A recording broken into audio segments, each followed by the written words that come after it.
Selamat datang Infonomi di Vivoya 21D dan hari ini saya akan menunjukkan kepada Anda bagaimana cara mengaktifkan dan mengatur hotspot portabel Anda.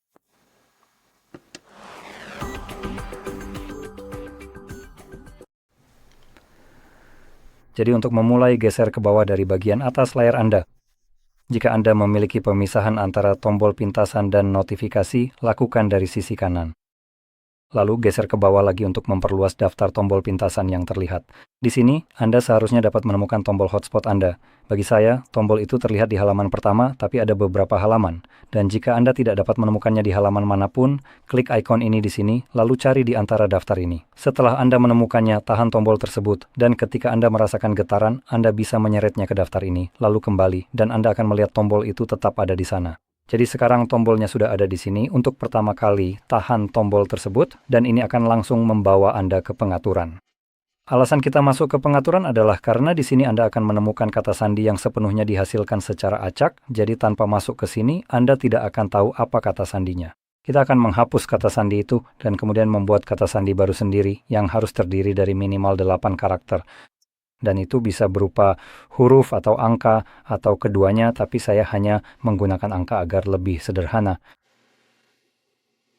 Sekarang kita punya opsi tambahan di sini seperti AP Band yang kemungkinan besar mencakup 2,4 dan 5 GHz.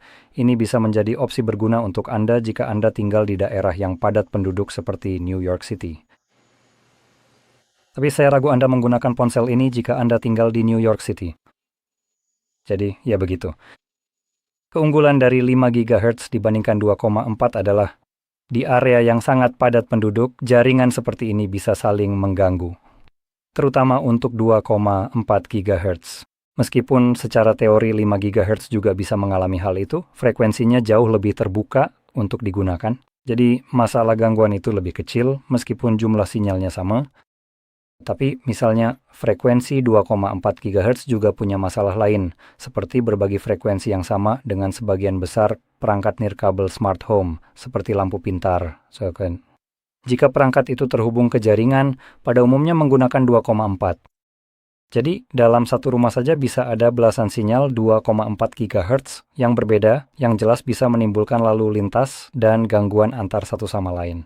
Dan ya, sekarang, secara pribadi saya belum pernah mengalami hal ini, jadi saya bahkan tidak tahu apa yang harus dicari atau bagaimana mendefinisikan apa yang akan terjadi. Tapi saya hanya bisa menebak saja. Misalnya, jaringan Anda bisa saja sering terputus dari perangkat, internet mungkin tidak bisa dimuat, atau muncul berbagai masalah umum seperti itu. Dan jika Anda mengalami masalah seperti itu, yang perlu Anda lakukan hanyalah menggantinya ke 5 GHz. Tapi saya ingin menekankan bahwa 5 GHz adalah peningkatan dibandingkan 2,4, bukan hanya dalam hal masalah gangguan sinyal, tapi juga meningkatkan jumlah perangkat yang bisa terhubung ke jaringan tersebut. Kecepatan jaringan itu dan latensinya, yang mana untuk jaringan seluler, sebenarnya hanya bagian gangguan sinyal saja yang benar-benar berpengaruh, sisanya tidak terlalu. Kemungkinan besar Anda tetap akan dibatasi oleh penyedia layanan seluler Anda. Dan hal terakhir, dan ini mungkin yang paling penting jika Anda memilih 5 GHz karena Anda mengalami masalah dengan gangguan sinyal. Jika perangkat yang Anda coba hubungkan ke hotspot ini tidak mendukung 5 GHz, Anda sama sekali tidak akan melihat hotspot ini.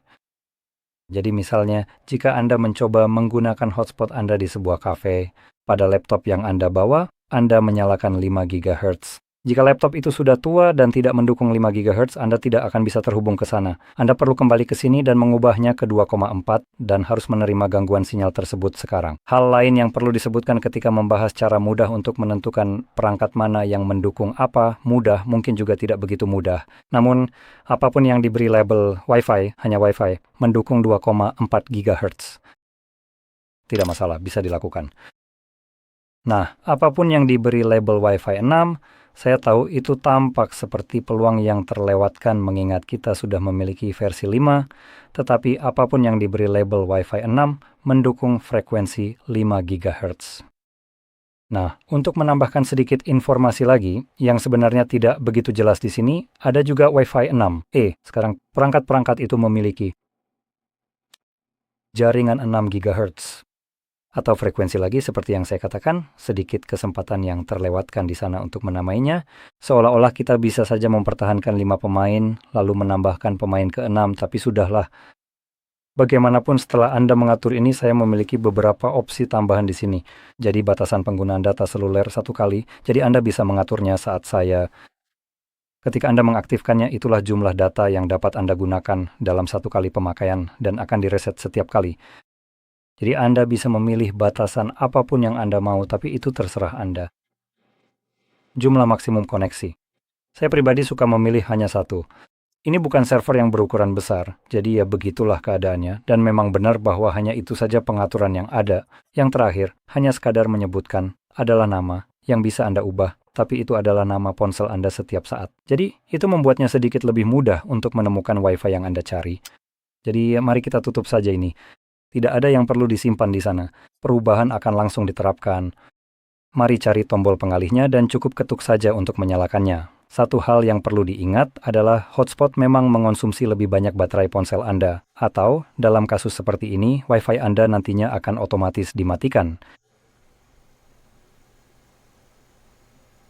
Atau tidak. Oh tunggu, ternyata tidak begitu. Jadi tidak lupakan saja, Wi-Fi sebenarnya tetap menyala. Kesalahan saya hanya tidak sadar kalau ini sudah berubah.